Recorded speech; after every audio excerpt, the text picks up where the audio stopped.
Hello and welcome to the Southbound Sports Show. I'm your host, Richie Leahy, here with my co-hosts, Maddie B. and Rick David. Of course, if you're watching live videos, Skype still says speakers muted for some reason. Hopefully we'll be able to shift to a little bit more professional stuff once I get some additional gear in the next couple weeks. But going to kick it right off with the mailbag question.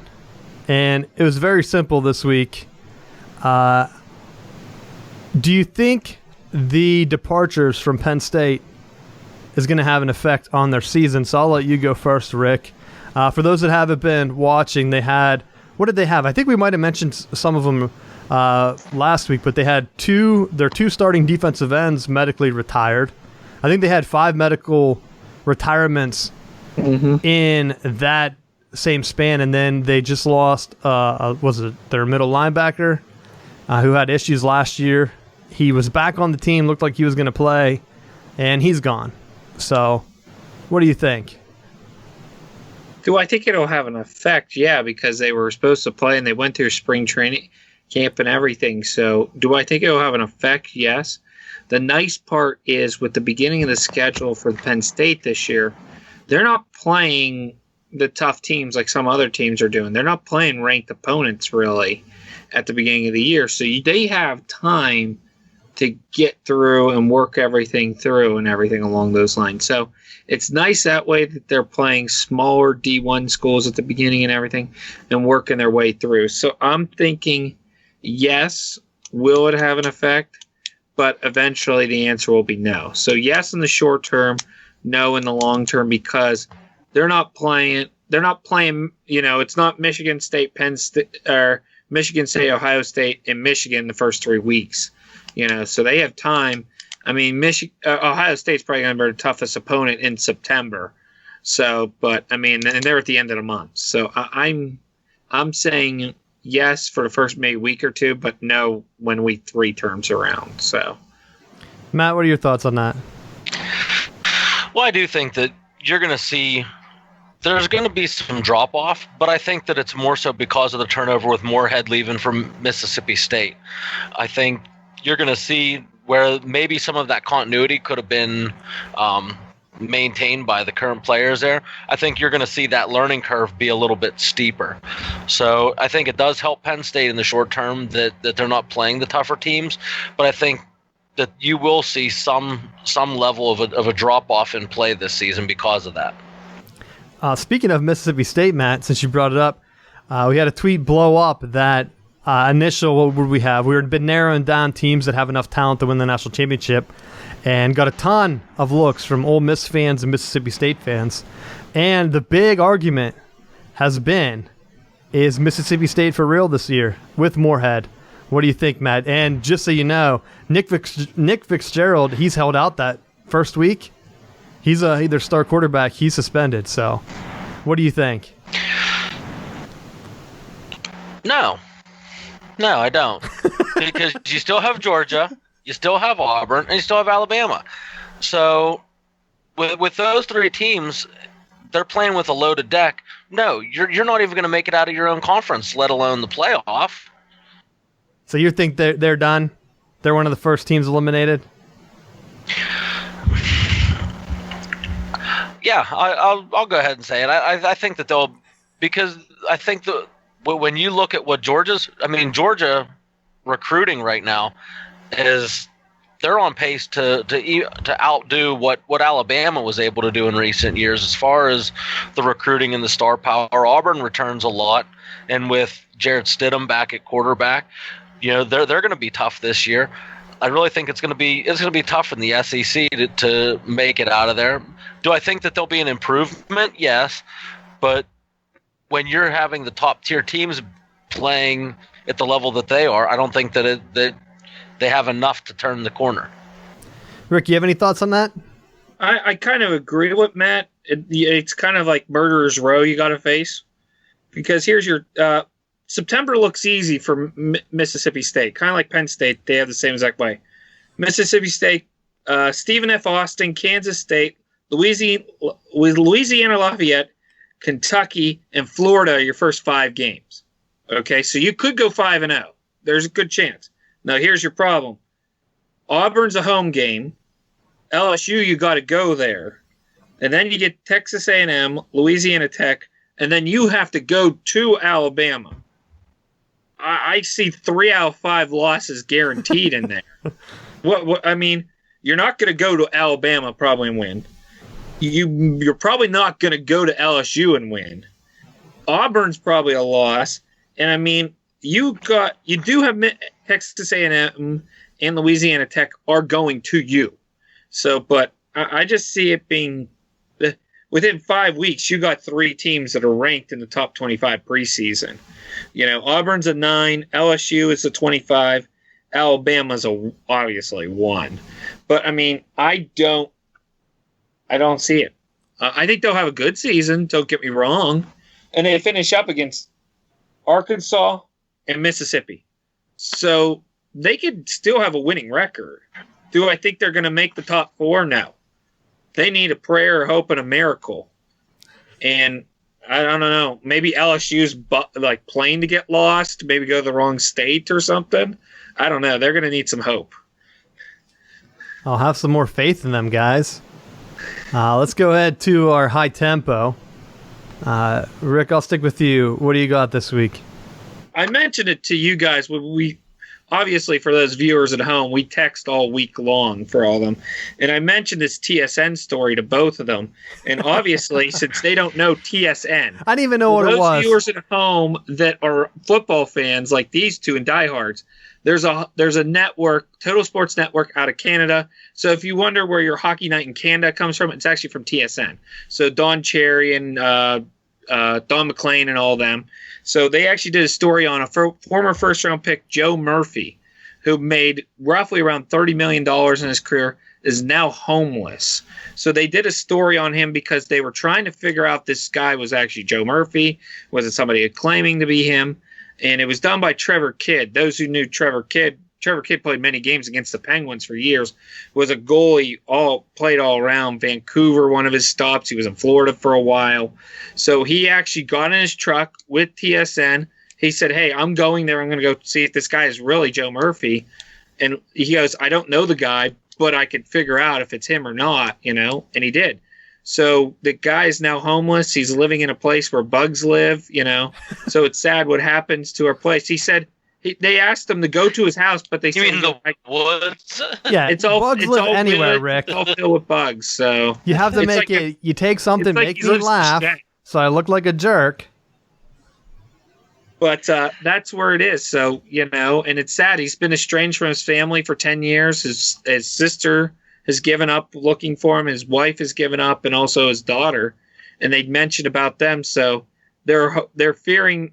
The hope is that one day he'll come and reunite with his family, but the fear is they may not. So what eventually is going to happen with Trevor Kidd and some other NHLers, they're actually going to go visit him again, and they're going to try to get him to go seek help and go reunite him with his family. So it's kind of a positive story.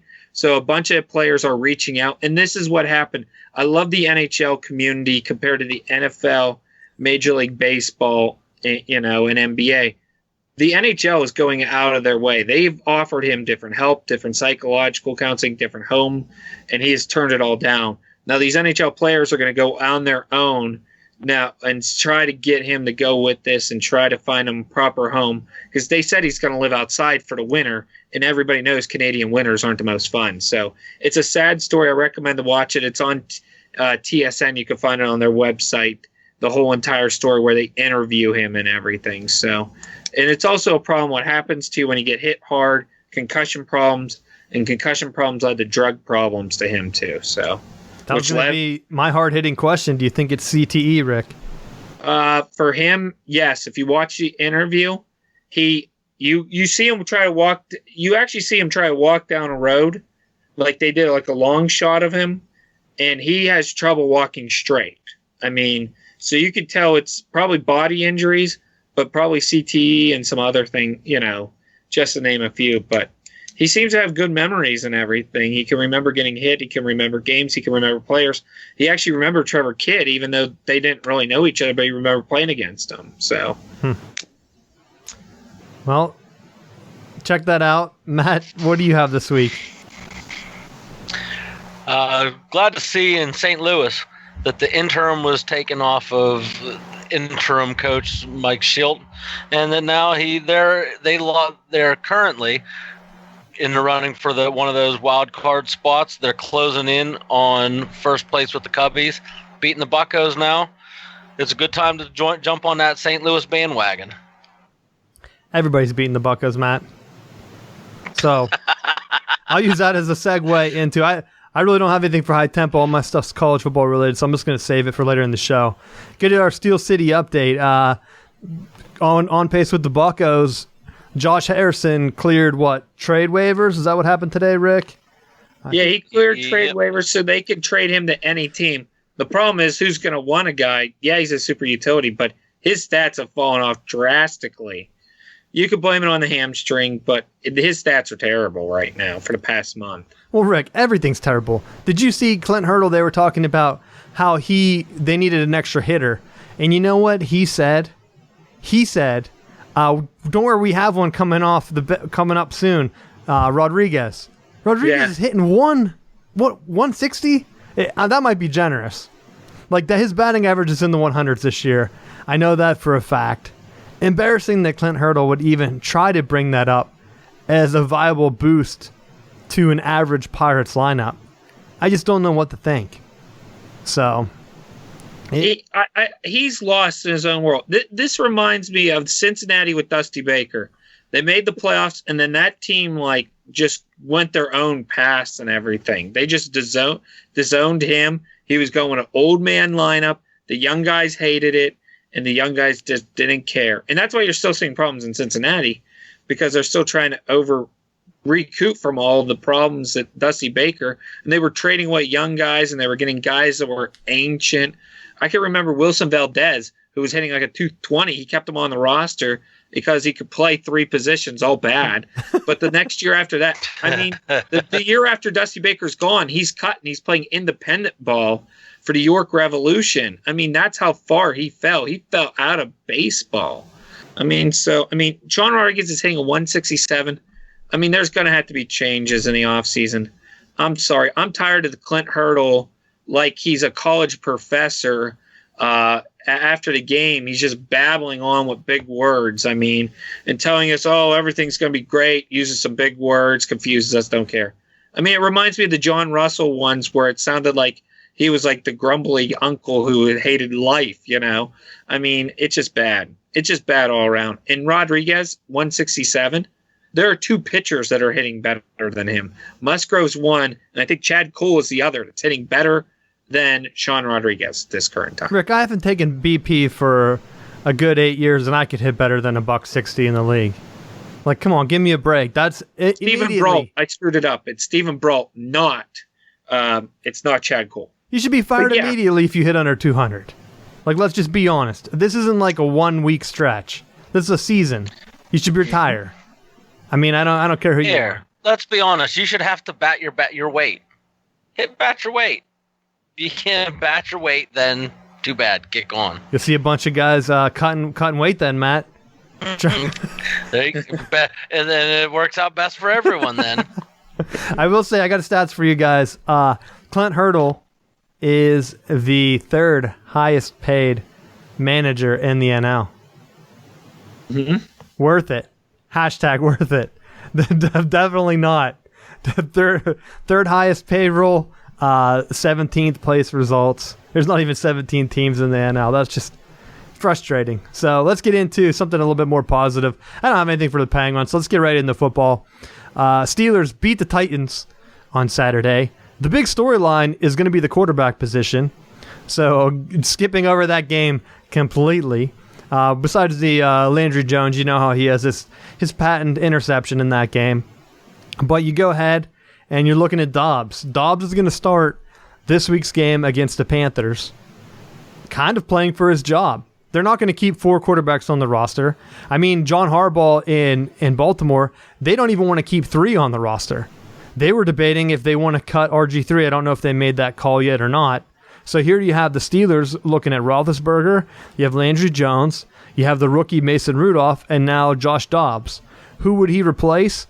he's not going to replace Rudolph. So basically, it's down between him and Landry Jones. And I don't think at this point they would risk passing Rudolph through waivers to the practice squad. Maybe they could get away with that with Dobbs, but do you really need 4 quarterbacks right now? I don't know. I was hoping for more of an improvement from him. He didn't even have a stat line in last week's game. I don't know if he took a few handoffs or not at the end. I don't remember seeing him on the field, but it's a big week for him. If he's starting, he's going against probably a lot of number ones for the Panthers. So we'll get to see him up in the game speed. That's what caught my eye. We'll go around the horn here, Matt. Did you see any of the game? What do you think going into the final preseason for the Steelers? I did see some of it, but like we've been talking about, it's been kind of vanilla, especially for Pittsburgh because of the style of play that they have. To me, I think when you look at this quarterback situation and you're looking at which one, I think when push comes to shove, Dobbs hasn't shown that he's an improvement over Landry Jones. Landry, for all the criticism that we give Landry Jones, Dobbs hasn't proven himself anywhere to be that much better. So if Ben goes down, we're looking at a game manager either way. So is it someone who has a proven history of being able to hand the ball off, or do we turn the keys over to the unknown? I think maybe that guy could be Mason Rudolph and being willing to give him the opportunity. I think if you stash one, maybe you do stash Dobbs on the practice squad, keep Landry Jones as that extra journey. He has the more years in the league. If Roethlisberger hangs it up within a year or two, you still have an older head to mentor Mason Rudolph or whoever the other quarterback may be.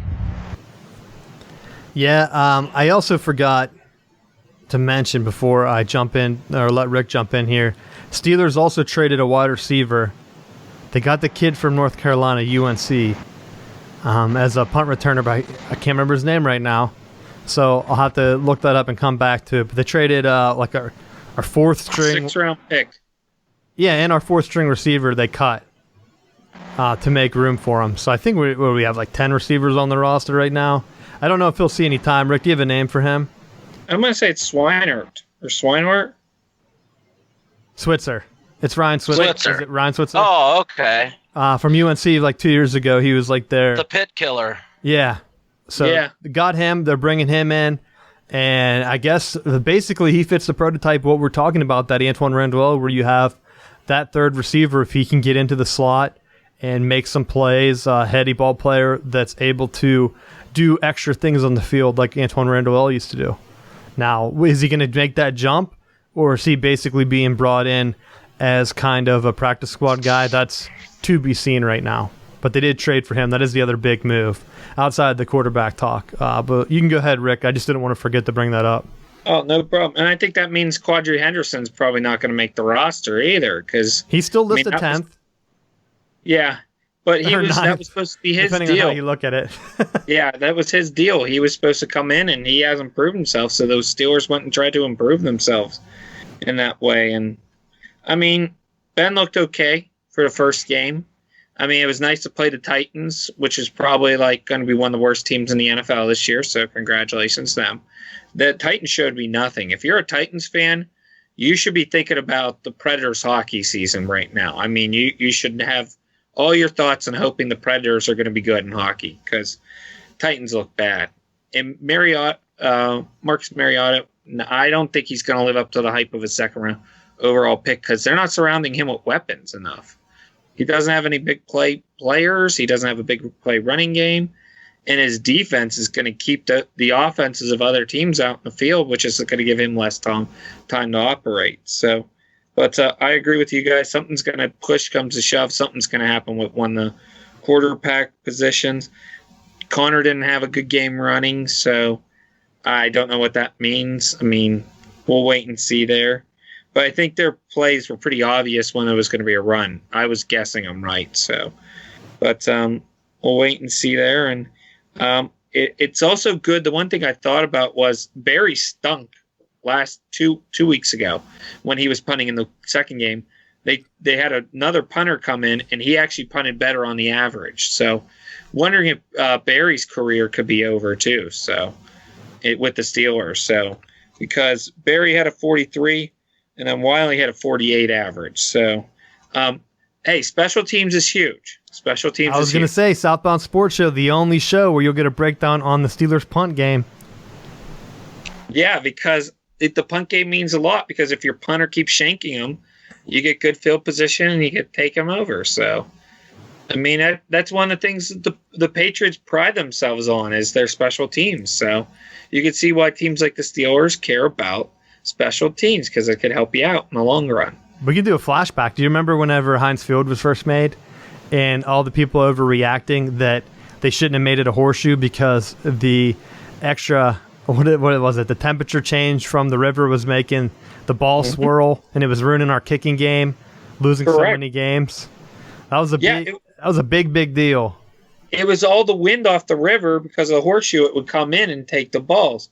And that's why you had kicking problems. I think the opponent's kicking, the field goal kicking at the far end, which would be the river end. Yeah. I think it was not even 50% at one time. It was like halfway through the year and the opponent's kicking. But it made a difference. But nowadays you don't have to worry about that because they kind of closed it. They put more seats there. So the Steelers were actually doing something for the fans. They actually gave more people a chance to come to the game. So that's nice a little bit throwback stat there for you. Yep. Let's jump into the rest of the around the NFL. Broncos picked up Pac-Man Jones. They're looking for a locker room guy because Pac-Man Jones. That's what he's known for, just helping out the locker room. No issues there. High character pickup. Yeah, great guy. High character pickup. That was a great line. You know that's what he's going to bring to the game, and the things are everyone's been really high on Aaron Rodgers, but there's some things coming out about him being just a big dick this offseason, calling teammates out, and I don't know what that's going to do in terms of the NFC. If the Packers self-implode, who's really the team from that division? Are the Falcons going to be able to come back? Do we see the Panthers make a run? With Cam Newton being so hot last year, do they get some help? I mean, in the AFC, it's basically a two-team race. You have Patriots, Steelers, and then the NFC, everyone assumes the Eagles will be back. But who's going to be that second team that really steps up?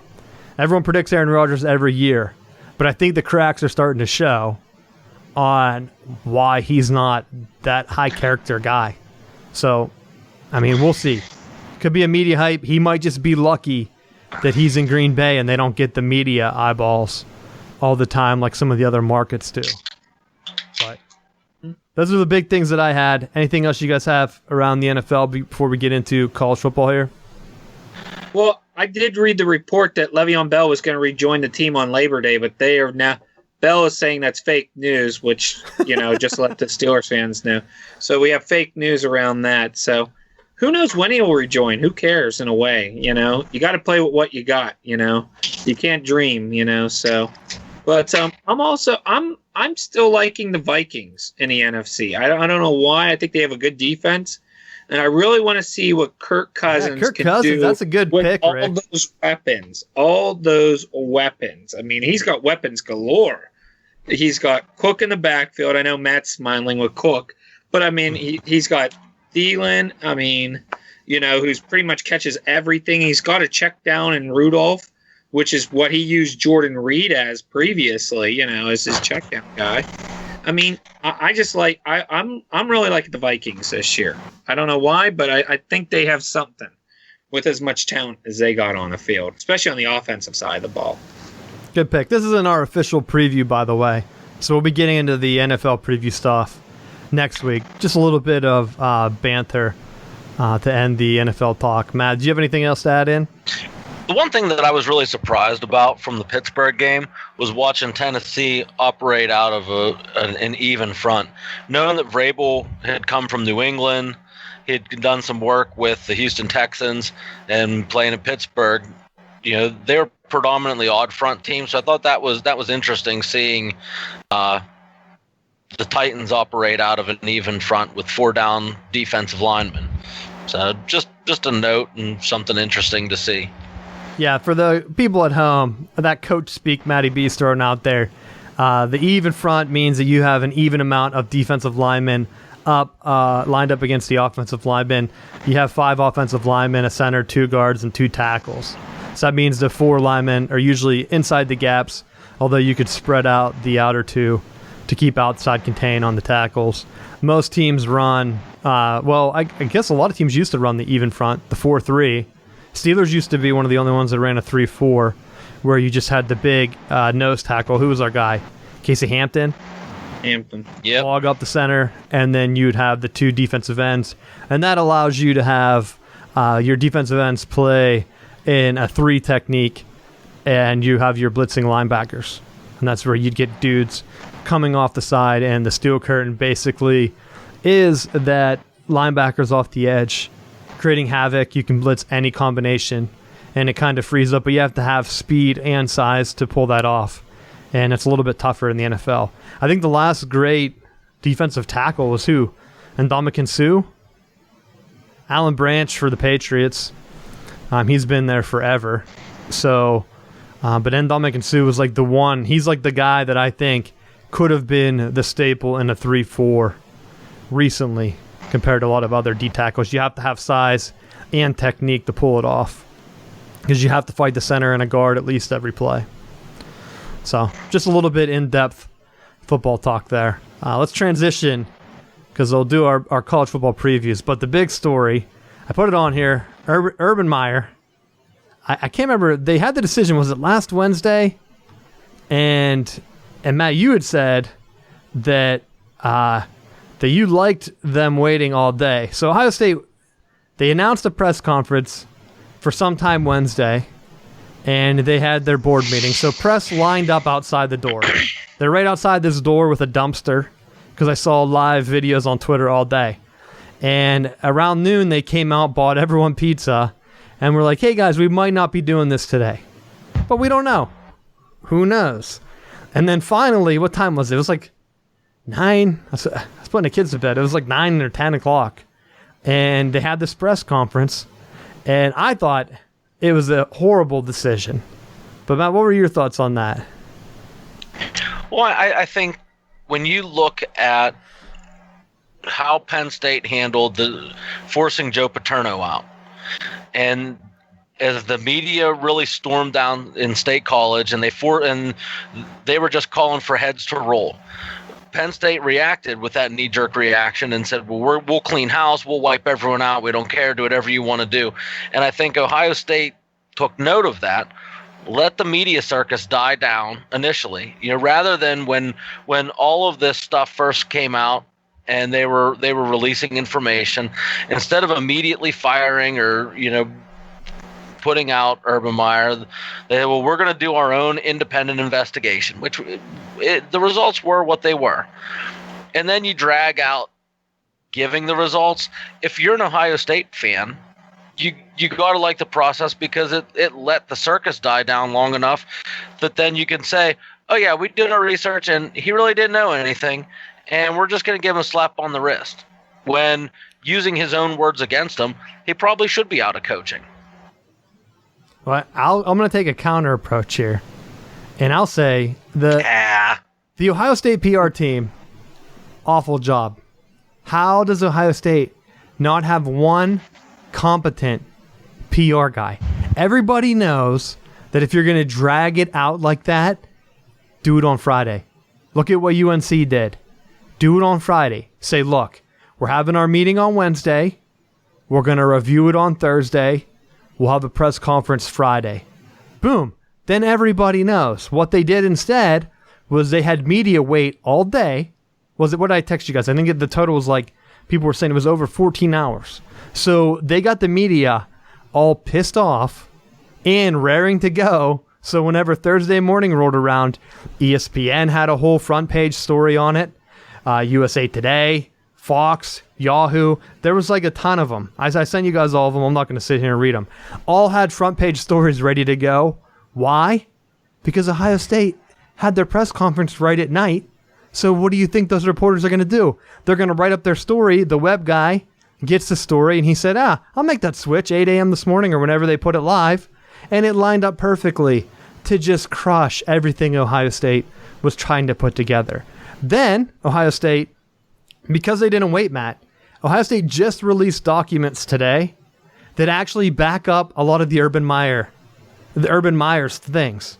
So by not waiting, they basically screwed him. Because now he looks like a broken man. Did you guys see the picture of him with the beard? He looks like he was lost on Castaway. What was that movie with Castaway with Tom Hanks? He has a beard. His eyes were all bloodshot. Apparently he met with the team, but he's broken. And a lot of the news guys are saying that he's going to leave Ohio State after this year, and I'm starting to lean that way too. Because I would too if he was beating your ass every year. Well, look at the way they handled it. They made it seem like he was guilty, and that initial report that they went out made it look like that he was a liar. So today, a week later, after everyone already crucified him, Ohio State let the media crucify this guy for what? 4 or 5 days in a row? And then they're like, oh, by the way, here's the documents here's the reports that Ohio State Urban Meyer did tell. Hey, he did tell Title IX. Here's the note that the lady wrote. So basically everything Urban Meyer said he did, they released that proof today. So it just doesn't make any sense. Like, why not save your coach? He's a mess right now. Everyone had just destroyed him in the media for 5 days in a row, and now you're sending out the stuff that could have helped him to begin with. But I almost think, like, the way this whole thing's playing out, it's such an oversaturation of everything that honestly, I almost think, like, it's a full-time job unto itself of just keeping track of what news is being reported and when, and like, it doesn't affect me. I don't care. It's Ohio State. It's separate. I know for you it's a big because it's a rival, but I mean, there's so much that honestly I don't care. Just go away. Just take your suspension and go and just be done with it already, because they're not going to fire him because he's winning. He's generating money for the university. Well, see, as a coach, I think this should be interesting to you, Matt, because of the way, if he did everything he was supposed to do, which it looks like he did after the dump today, why did they not stick up for him? I mean, wasn't that the point of the thing? As a coach, I mean, you have how many responsibilities, even on the high school level, do you have? Would you not expect your school to say, hey, we're going to do an investigative thing? And instead of, remember, whenever they did that press conference, he was at the school all day. And he wasn't meeting with the board members, so he wasn't preparing his speech. He looked miserable whenever they held that press conference at 9 at night. Wouldn't you rather say, hey, school, let's do this tomorrow. Let's let everyone go home, get a good night's sleep, and attack this and, make it a professional thing instead of the shit show. If you want to see an awful press conference, go watch it. It gets worse and worse every time you watch that thing. I've watched it I've seen 3 or 4 commentaries on it. I think Clay Travis did one. Some of the ESPN guys did one. I think the guy from USA Today, Dan Wilkin or something, he did one. So, well, I got more on this, but go ahead, Rick. What do you got on Rick, this? What do you think? The main thing that I think is they did leave him to hang out and dry. Do they want to keep him for next year? Which I'm thinking the answer is no. I think they're trying to give him a way to say, okay, you go off. But I agree with you, Matt. It is all about money in a way. Because you got to go against Penn State, you still got Michigan, and you got Michigan State. So you got to beat these guys. And you can't fall in the 4th place with, out of these 4 schools. And that's the thing. They know Urban Meyer can recruit. He's proved that everywhere he went.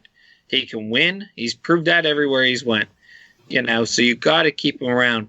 I think they're already thinking about transitioning. Why? But I agree with them doing it at 9 o'clock. Why would they want to get rid of him? Because he's created too much controversy and brought shame to the name. He's a top 2 coach. They've already made the decision to stick with him. Support him. Go all in. If that's what your position is going to be, support the guy. That's an unbiased opinion. I mean, not as a rival. Of course, it would be much better if he wasn't at Ohio State, but he's a great coach. If he did nothing wrong, support him. It just makes Ohio State look like a bunch of idiots. I mean, there's no way around it. And if you go back to his time at Florida, he cracks.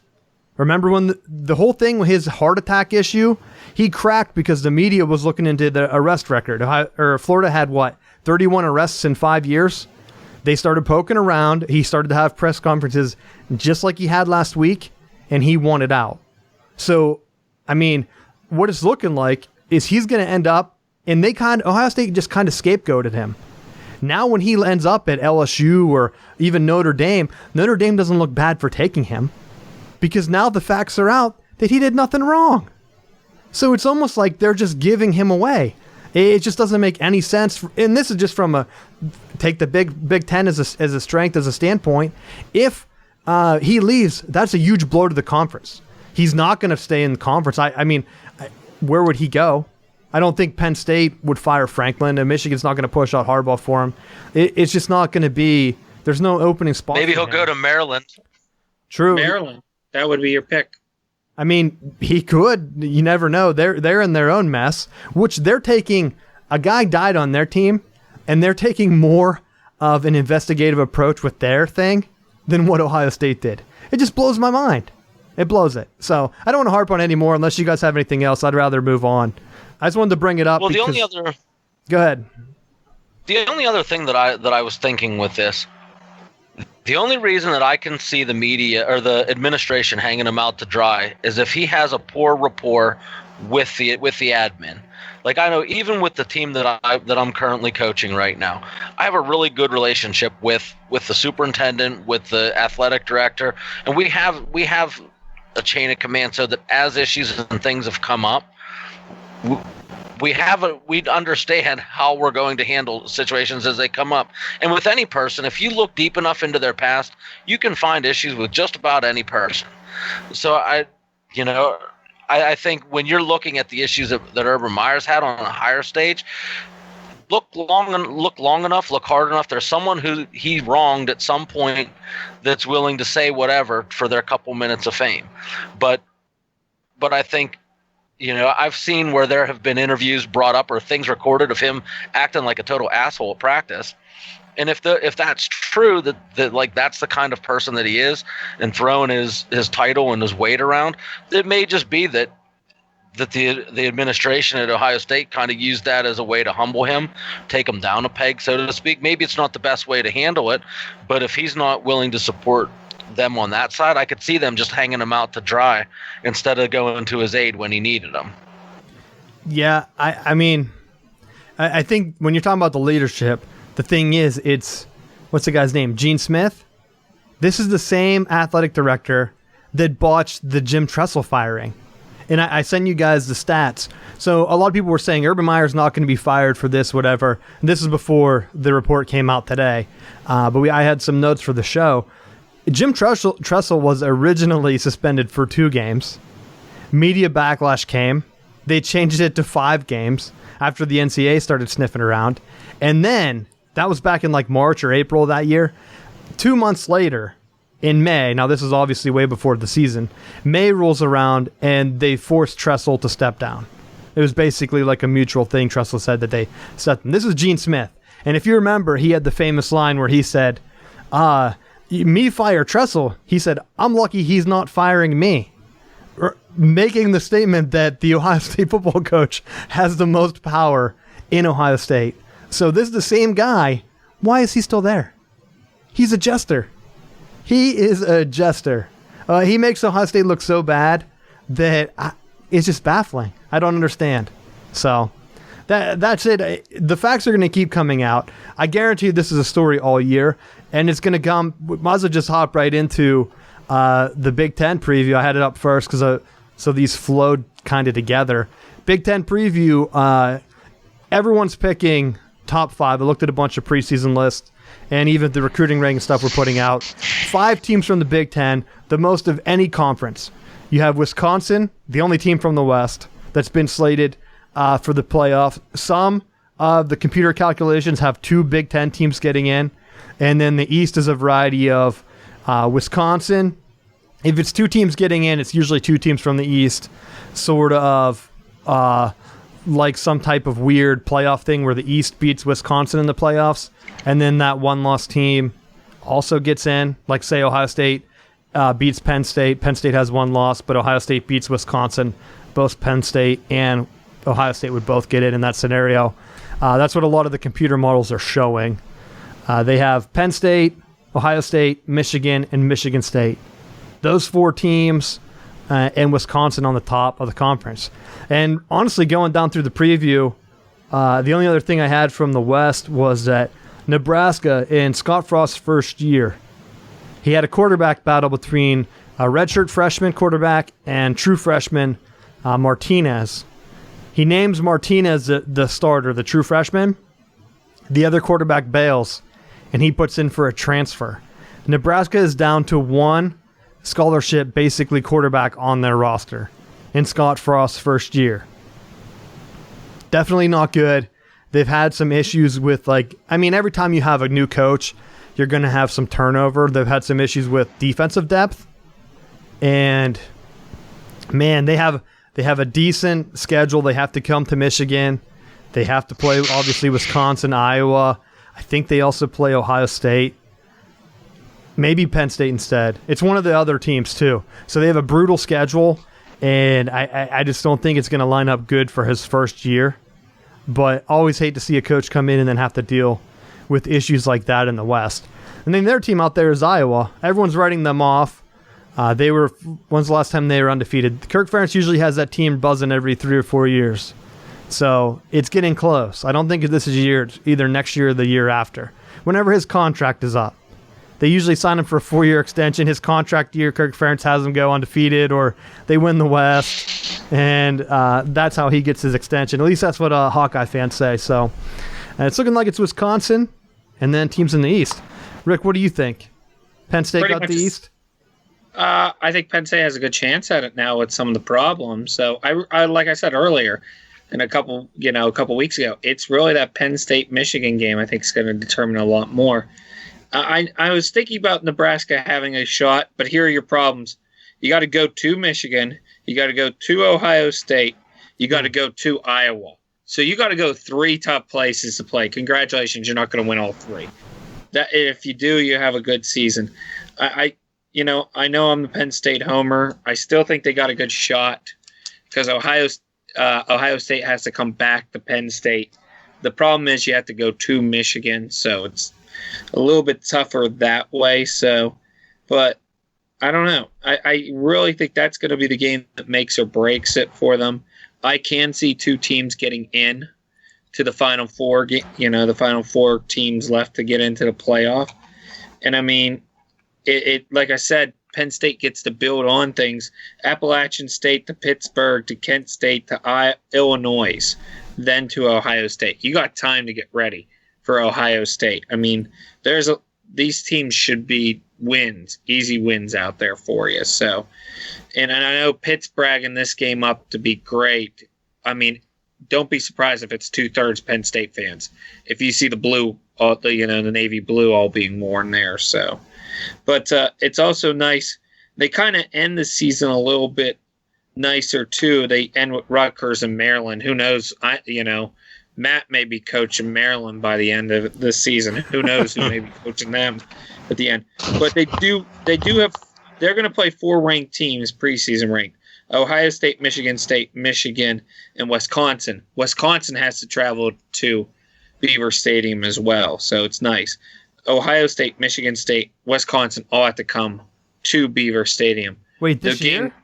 This year. Wisconsin has to go to Penn State? Has to go to Penn State. They also have to go to Michigan, don't they? They have to, yeah, Wisconsin has to go to Michigan. So that's nice. I mean, you only have 1 out of your 4 tough teams that you're going to play. You have to go to Michigan. So that's a little bit nicer that way. The schedule works out for you. I mean, your away games are in the Big Ten: Illinois, Indiana, Michigan, Rutgers. And Rutgers has a huge Penn State. That's a huge Penn State area. A lot of graduates are in that area. And if you know this, if you ever seen the Penn State commercial, the most graduates that are working on Wall Street are Penn State graduates. So, I mean, and that's right in that Rutgers territory right there. So That's fake news, Rick. That was actually done by, it's either Forbes did that. I think it was Forbes. I think it was Forbes Business did that. I thought you were going to say the Paterno Foundation. No, I think it was Forbes. And it was a Penn State Creamery did it. Best ice cream. I recommend it. Rick, Strongly recommend it. First, Rutgers. You can throw Rutgers out. They're basically Florida North. They had 8 guys kicked off the team. I think it was 8 was the final count for credit card fraud. Remember when Florida did that last year or whenever to start the season? Stealing crimes of other teams. They're basically done. I just don't think Rutgers doesn't have the depth to lose 8 dudes on their team. Maryland, they're a mess. So those are pretty much shoo-ins. Yeah, you're right. I looked at Wisconsin's schedule. They have to play at Penn State, at Michigan, and at Iowa. Well, to be honest, I don't think Wisconsin has won at Michigan in like 25 years. So, and this is like, Wisconsin's had some really good teams. Maybe they beat one of the Rich Rod teams, but I don't even think then they got to win at Ann Arbor. So it's going to be a tough schedule for them. I could see them dropping 2 or 3 of those, and then that's probably why the computers have 2 playoff teams coming from the East. The downside is, does that championship game give the Big Ten a bump? Because let's say the East teams all beat each other up like last year. Beating Wisconsin again, if it's Penn State and they have a loss or 2, beating Wisconsin for a second time, is that going to be enough to get them in the playoffs if we're looking at a scenario like last year? I mean, that's basically what you're looking at. And if that happens, that's when I start to think the playoff is going to expand. People are already putting out that it's not really a playoff, it's an invitational tournament. You saw the UCF, they were printed in the NCAA record book as national championship team for last year. So it's already starting to show cracks in this playoff theory. You almost need to expand for all these teams, but I didn't realize Wisconsin had all those teams on the road. I thought they were getting Penn State or at home. But I didn't realize that other game because I knew they were coming to Michigan. But in the East, Rick, you got to take it 1 week at a time. You can't say the Michigan-Penn State game is going to be the game because there's so many things. The first one, Michigan plays at Notre Dame. That kicks it off. 2 years ago, the Big Ten won all of their non-conference key games. Wisconsin took down LSU. I forget who else. Every team had a big game. I think Michigan beat Colorado that year, who won the Pac-12, and Ohio State beat Oklahoma, if I'm remembering correctly. So they have to win these non-conference games. Last year, it didn't happen. Ohio State lost to Oklahoma, and it hurt them in the playoffs. The big key game, Michigan, Notre Dame, and then you have TCU coming. I think Ohio State is going to TCU. That's a key game because Urban Meyer is suspended. So wait for the excuses to come if Ohio State loses that it doesn't really count because Urban wasn't on the sidelines. That's my key to the preview. We're going to be looking at the Big Ten because there's so many good games this year that almost like every other week is going to be a key game for one of the divisions or one of the playoff chances. First week, Michigan, Notre Dame, it's game day. What do you guys think that first game? Matt? I don't know. It'll probably be 6-3 Michigan. High scoring game. Well, the wide receiver from Notre Dame that was supposed to be suspended for, I think it was smoking weed, rumors are that he's going to play. So they'll be full strength. Well, he'll play, and Tariq Black broke his foot, so he's out. Which that's the strangest thing. I forgot to bring that up. I figured that was going to be my high tempo, but I pushed it back. Michigan loses wide receiver Tariq Black to a broken foot. Last year he broke one in a game. They said that it wasn't actually a contact break. It was the way his structure was in his foot. So they had to fuse it together. I don't know if they put a plate in or what, but they said that it's much stronger now and it shouldn't be an issue. This year, he broke the right foot, the opposite one. Same issue. So it's weird that you could be born with a bone issue that until they fix it, it could just break at any time because it was a non-contact injury again. And I don't know, man. I just hope the kid heals up because that would have to be tough. 2 mental injuries. They're not mental injuries, but 2 injuries got to play mental games on you. whenever you get out there, they're both, I guess one happened in the game, so they don't know when it broke exactly. But this one was a practice one, non-contact. Remember when Bridgewater went down, non-contact? I think those have to be the worst injuries to get over because they really didn't happen for a reason. So we'll see what happens. Rick, what do you think in that game? I think Michigan wins. The Notre Dame can have all the hype they want to, but I don't see them winning. I think Michigan wins. No question about it. Key is Wimbush. Rumors are that he's still not accurate, and he hasn't been hitting at practice. And it got so bad with them having the ball that Brian Kelly has had them practice with the soccer ball. Yeah, I heard that. So they could practice holding on to the ball. They've been having turnover issues at home, and don't know. That's going to be the key. I hope Michigan wins. I'll say that. Hope we get the first win, but it's always going to be a tough game going into the first one.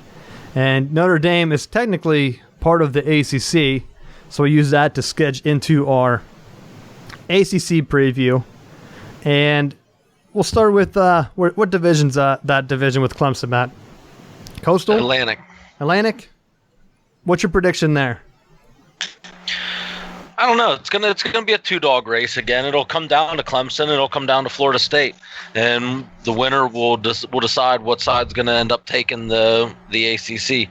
Because I think Miami was a fluke, and I don't really see a whole lot else unless Virginia Tech turns it on, which Florida State opens with Labor Day evening. Well, Miami's in the other division, so they could still end up playing them for the championship anyway. So the third team would be in recent years they haven't. NC State. Duke.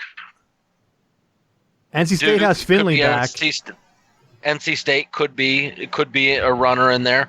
I mean, it's such a toss up on that side because you have Clemson and you have Florida State in the Atlantic that plays. That has pretty much owned the conference for so long that then when you look at the other side, I mean, a lot of the ACC championship games, the Coastals put out either Duke, Georgia Tech, or Virginia Tech in recent years. Yeah, that's what I mean. It's usually one-sided, kind of like the Big Ten. You have that team; they just don't have the same team coming from the West like the Big Ten has had with Wisconsin. So, but I think with Wisconsin, I mean, it's almost where the Big Ten's loaded on one side, and at least you have a formidable opponent on the opposite side. So if you're playing Wisconsin through your regular season, there's a chance that you may also be playing them again for the Big Ten championship. That, you know, I know you guys were saying about the possibility, but I think you almost are going to play yourself out of it doing it that way. Where even if you split, I don't know that the playoff committee is going to put two Big Ten teams into the playoff. You know, I think they did it last year with Alabama and Georgia, but I think that was just the Saban bias.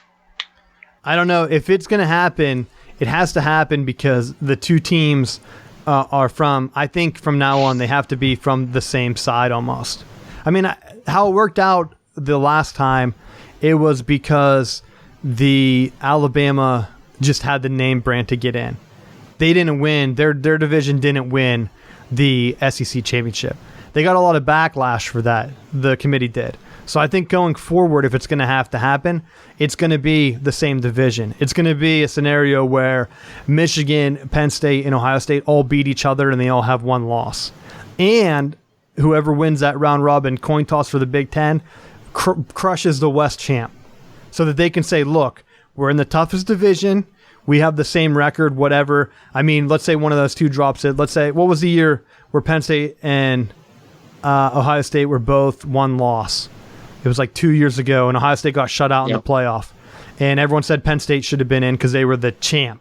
I think that would be the scenario where you have two teams sitting there. It could happen in the ACC with Clemson and Florida State. Let's say Florida State beats Clemson. Clemson has one loss. You know they have the talent. They were national champs 2 or 3 years ago. And Florida State crushes Miami or whoever. And then they're both sitting there. Florida State's undefeated or Clemson has one loss or they both have one loss. You're able to say, look, we're just in a tough division. We had to play Florida State. They're playoff worthy. Why aren't we? Only team we lost to. And it comes down to non-conference too. I think that's where Penn State hurts himself.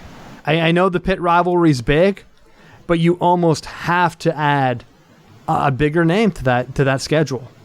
But you also set yourself up for a possible loss too. True, and I think that's why you cut Pitt. See, what happens if Michigan loses to Notre Dame? That's the problem. They're already at one loss. Penn State's playing Appalachian State and should beat them.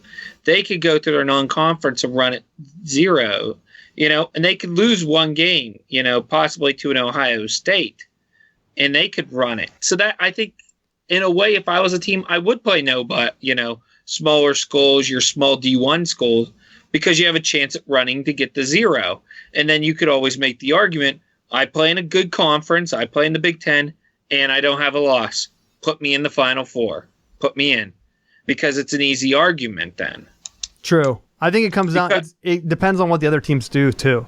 Because sometimes it could hurt you, sometimes it could go against you.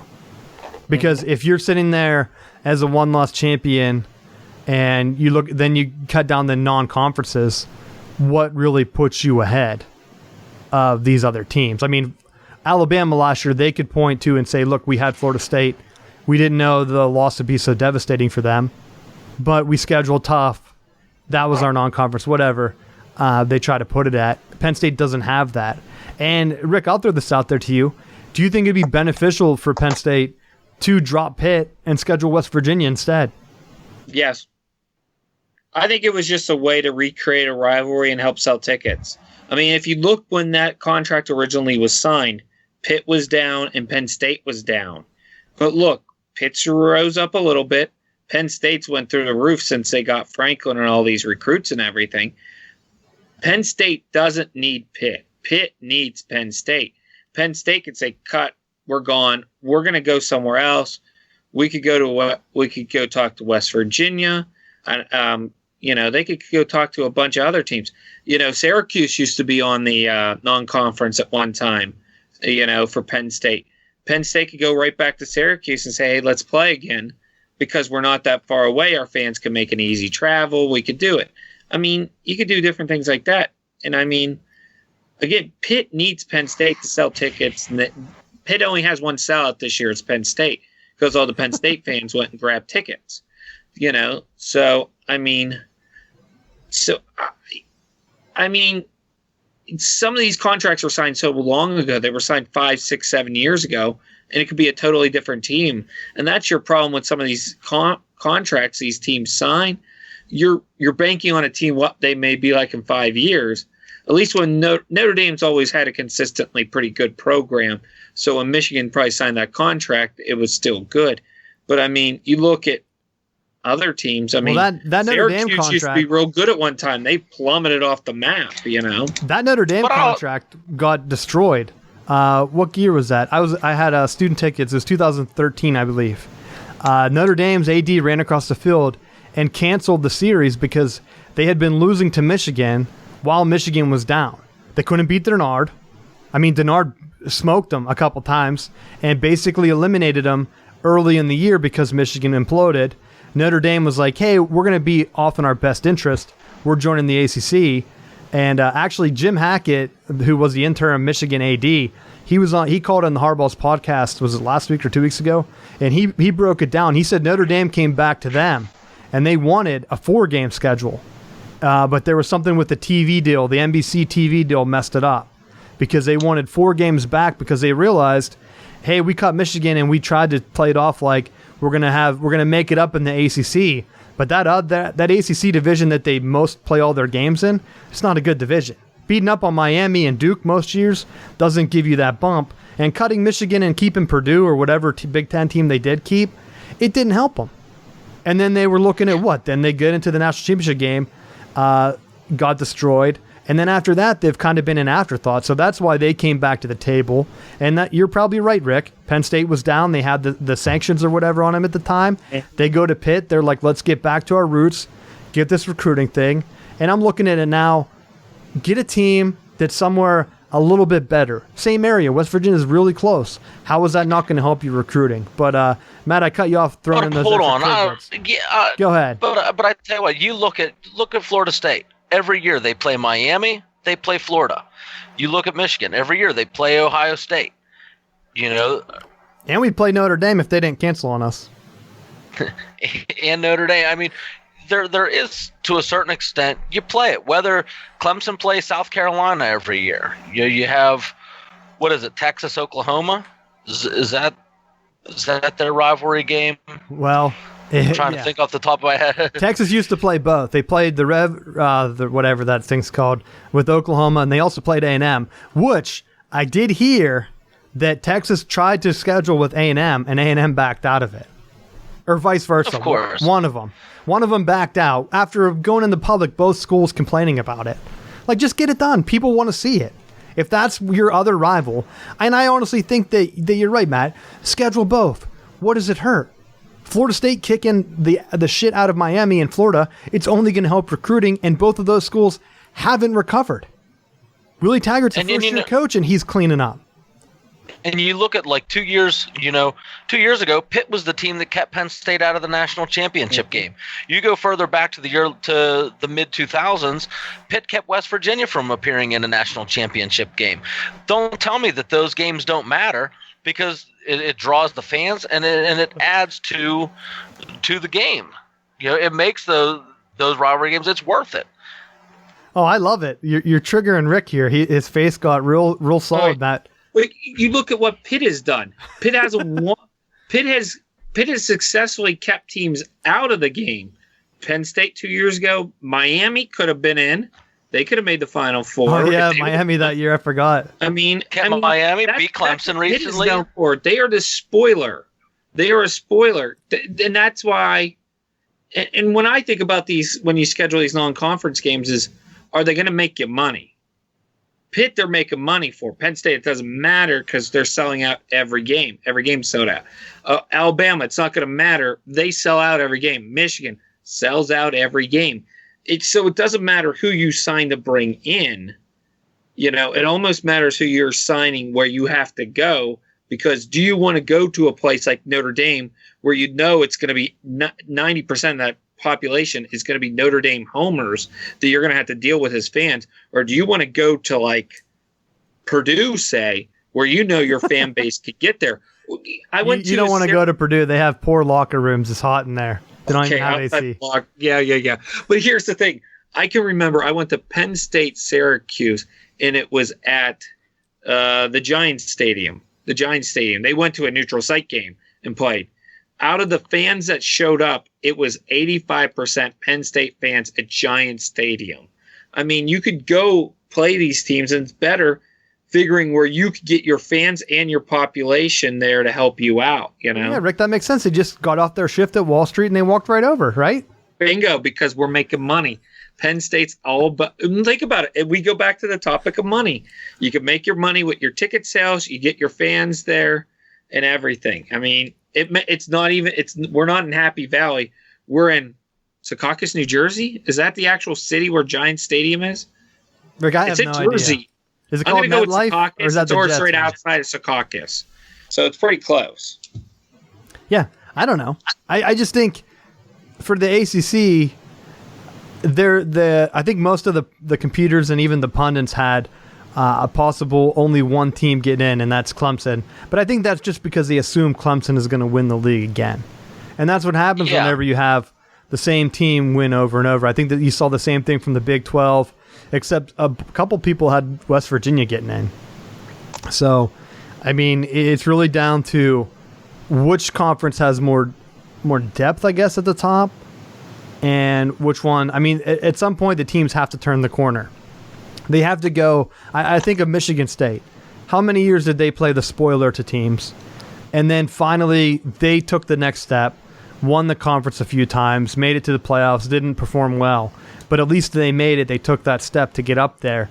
Will Pitt ever be able to do that? They're definitely in the division to get it done.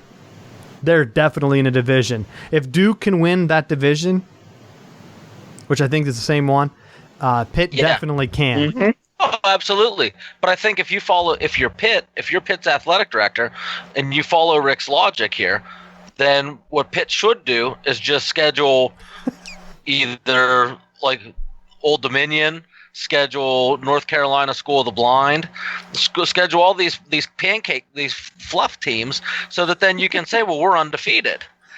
And even if you lose one down the stretch, you can still say, well, we're 12-1 or we're 10-1. We deserve to be in here because we play in the ACC, and ride the coattails of the Clemsons, the Florida States, the teams that are consistently winning. But they're in the weak division. But that's the problem. Pitt's in the weak division, whereas in the Big Ten, Penn State, Michigan State, Ohio State, Michigan State are in the tough division. So Michigan can. But it's Ohio State's division. But you could schedule. You don't have to schedule. You could schedule cupcakes because you got to go through the Big Ten slaughterhouse of all the good teams. I mean, Pitt. I mean, Albany, Penn State, Georgia Tech, North Carolina, UCF, Albany, Syracuse, Notre Dame in the. What the hell are you reading? I'm reading their schedule. Albany is an actual Division I team. I thought you were reading the ACC conference division. No, he's just reading random things, just trying to. He's just milking the time. This is Pitt's schedule: Notre Dame, Duke, Virginia, Virginia Tech, Wake Forest, and Miami. Again, in the last game of the season, Mac. Last game is Miami. I mean, they're only playing. That's because they're all big East rivals. They're playing 4 ranked teams. Three of them are away. The Penn State game's at home. So, I mean, you tell me. I mean, you could claim that, but Penn State's going to be off the record here soon. So you're only going to play – if Penn State would have been off the record, you're only going to play 3. And you're playing 21 and 12 and an 8. In recent years, though, they're willing to take on an Oklahoma State when they had Mason Rudolph and the other receiver that the Steelers got. They're willing to take Penn State on. They travel to home and home with Iowa too. Yeah, they're not shying away from I mean, even if we're saying that the Big Ten slaughterhouse, I mean, you look at it in recent years, Michigan has had quarterback issues and not performing at their level. You have Michigan State upending everyone. Matt, don't tell me we're one quarterback away. Oh, I know. I've been hearing it for 3 years now. I agree with that comment, though, but I don't like agreeing to you, though. I mean, it's been Ohio State show with Urban Meyer running through it. I know. That's why I don't know why they would throw him under the bus. Everything else. If Pitt just needs to win, and after the upset, they need to go ahead and take advantage. They need to finish that up by, winning a few bowl games and then getting the momentum. Just doing an upset and then being like, all right, wrap it up, boys. We got our upset for the year. Let's pack it in. That's not going to take them to the next level. They need to start really pushing it, and I think they can, to be honest. As Penn State recruits better, it's only going to help Pitt. I mean, just look at what Urban Meyer did to the Big Ten. It's taken how many years for the other teams to catch up? But when he came in, that bumped everybody back up, put everyone on notice. Even Maryland's now recruiting in the top 20 or whatever I said up until this scandal. So once one guy starts to do it, if Pitt and Penn State are playing and Pitt sees Penn State recruiting, their recruiting has to get better or they'll get killed every year, which they don't want to do. I looked at this stat, and it just said in 2018, which state produced the most NFL draft picks in 2018.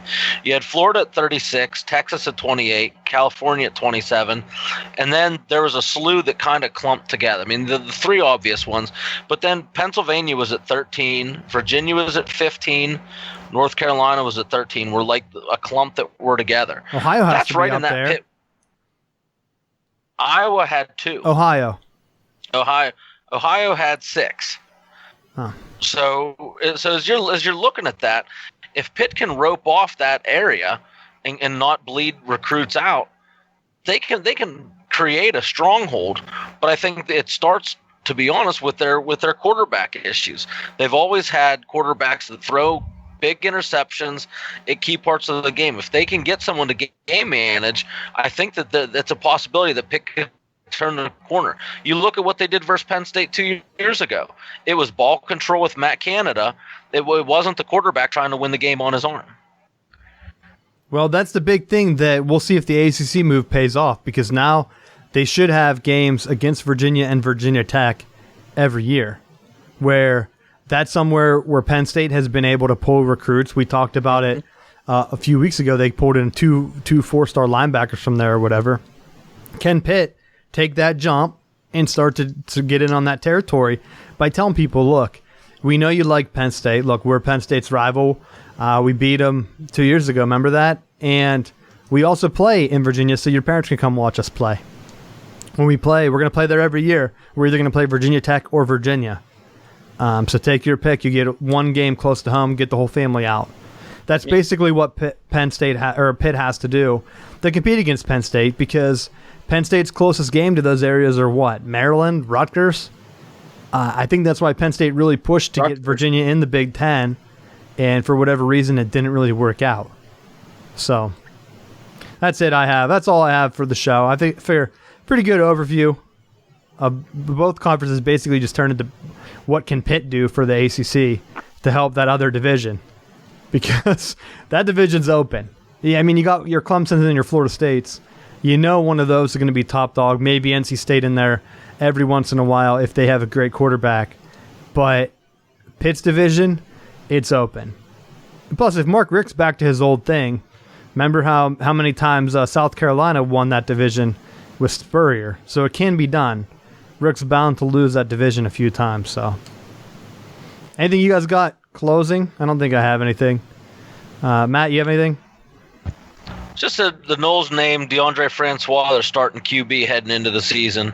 Had that bad injury versus Alabama and kind of looked like things were kind of rough there, but there was a 3-quarterback battle and Francois came out on top. So good to see that Taggart named a QB, and looking forward to seeing them on Monday night. All right, cool. Rick, what do you got? I'm betting Pitt doesn't get a 500 record. I'm looking at the schedule, and I don't see it. He's obsessed. If they're not in the 155 area code, I don't think they can get a guy. And I don't think a 500 record. I'm not seeing a 500 record. The sad thing happened in Jacksonville with the Madden tournament. I know a lot of NFL players actually said how sad they were with the shooting happening there for no reason at all. So, so sad that happened at a big tournament there. So, yeah, and if you don't know, there was a Madden video game tournament. They did regionals? So they basically regionals. It was in Jacksonville. They did one at each team's location, and then they did regionals. It was like whatever the AFC thing is, I think. So it was like in Jacksonville against winners. I think the kid that won the Bills tournament was there, and he's the one that actually did the shooting. And what I got to say is, it's sad, but if you're the video game company, why do you not have security? I mean, I watched the video. The kid came in with a laser sight, and he just walked. It was a gun-free zone. Yeah, he brought the guns with him from Maryland. The kid's from Maryland. He got all the guns he needed in Maryland and then came down. So he came down, he walked in, but he had a laser sight on, so nobody even noticed. You could see the video where the sights are on the kid, the victim that unfortunately died, but it was like, is no one watching? And that's where, like, I know we have some listeners like in high school and college getting some ideas and stuff. Always take care of yourself. My big thing, I tell kids, quit wearing your headphones when you're out in public because you can't hear shit. You know how many kids I almost see get hit by cars because they're skateboarding and they have headphones in, or they're on a bike? I've seen kids get clipped on bikes because they're not paying attention. Pay attention. You can't rely on other people. EA Sports, very disappointed. Madden makes you millions of dollars. You can't have one guy running security. Give me a fucking break. I put it on them. So I haven't seen anyone call them out, and I'm calling them out because that's my first question. If I sent kids to an event, I mean, shit, you can't even get into a game without getting patted down. I remember going to Steelers games with my dads, having to go through the turnstile, and the guy had like the pat down and the metal detectors or whatever. Like, come on, give me a break. A kid can just walk right in with the gun. Jacksonville. Like, great that you're banding together after the fact, but have some common sense. So thanks for bringing that up, Rick, because I forgot all about it.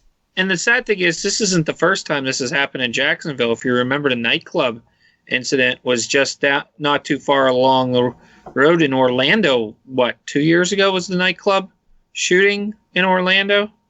I'm trying to think. It's been about a year and a half, 2 years with that one. It's been a while ago. But sad. I will say this. If you had things you may have missed today, Jose Bautista went to the Phillies because they needed old guys on the bench. Bengals did some contract extensions with Dunlap and Akins. So Geno Atkins and Carlos Dunlap got extensions today. Also, Manny Ginobili retired. So the guy who did EA Sports and run it back to the video games, who had him playing at 60 or something, had Manny Ginobili. He actually retires, so I don't think he'll be able to do that with the video game this year. So, and Andrew McCutchen is actually out there for trades, and nobody's interested. So I will say this. People were saying how bad the Pirates were not coming. Well, the Giants can't get rid of them, and we won that trade. The Pirates won that trade. Kyle Crick has meant more to that bullpen than anything. That bullpen had terrible problems last year, and he's helped solidify it to Rivera at the end. Then you have the guy from the Rangers, who I can't pronounce his name, and Crick out in the bullpen for your 7, 8, 9 guys. If you're winning, you hit those guys, you're done. They're doing great. So, I mean, give credit to the Pirates. They're putting a bullpen back together. It's always one of their strong suits there. So, and if you're keeping track at home, listeners, Richie made a career low of only 3 references to John Harbaugh today. So, John Harbaugh. I don't think I ever talked John Harbaugh. Oh, John. No, John, you only made 1. You made 1 John Harbaugh reference and 3 gyms. Sorry. I was actually keeping track. So you've been keeping track? 1 John and 3 gyms. Yeah, I got bored today. So I should start counting how many times you say Pitt. Oh, if I said Pitt, it was at least a dozen. All right. Don't worry. We're not even talking about them next week, and we'll talk about them 2 weeks, and all I'm going to say is Penn State wins, and I'm probably going to go eat some junk food during that segment. Well, we'll see how much I talk about them next week, depending on how Michigan does. I do have one other thing I forgot to mention. I know we're going long. At least I think we are. Facebook doesn't show our time anymore. It just says about an hour, so I don't know. But Santiago, I'm probably going to destroy this kid's name. Marshall, the kid we brought up at the end of last week's show, he had called out Jimbo Fisher. He put out his huddle tape where he was calling players on Texas A&M's team monkeys. And I tried to share it, and of course, right when I did, the YouTube video was taken down with like a copyright strike. So the kid got all the videos taken down, but it was him and I think there was someone else in the room with him, but they were watching film and he was like giving them a breakdown of what was happening. And he was like, yeah, look at the monkey run or something like that. And he said it multiple times. So of course he's in Arizona causing all this trouble trying to get in, kicked off the team. So I don't know if the NCAA is going to look into that issue, but that's pretty much the closure of it. I wanted to wrap that up since we did talk about it on the show. That kid will not be getting his waiver. He's off the team and don't know what's going to happen to him. But that's all we have for this week. Thanks for checking us out. Tell your friends, football's starting, so we're going to get into some more actual sports content instead of the crappy, weird off-season that we had. So let's get ready for some football. You can follow us on Instagram and Facebook, Southbound Sports, and Twitter at S-Bound Sports, and we will see you next week.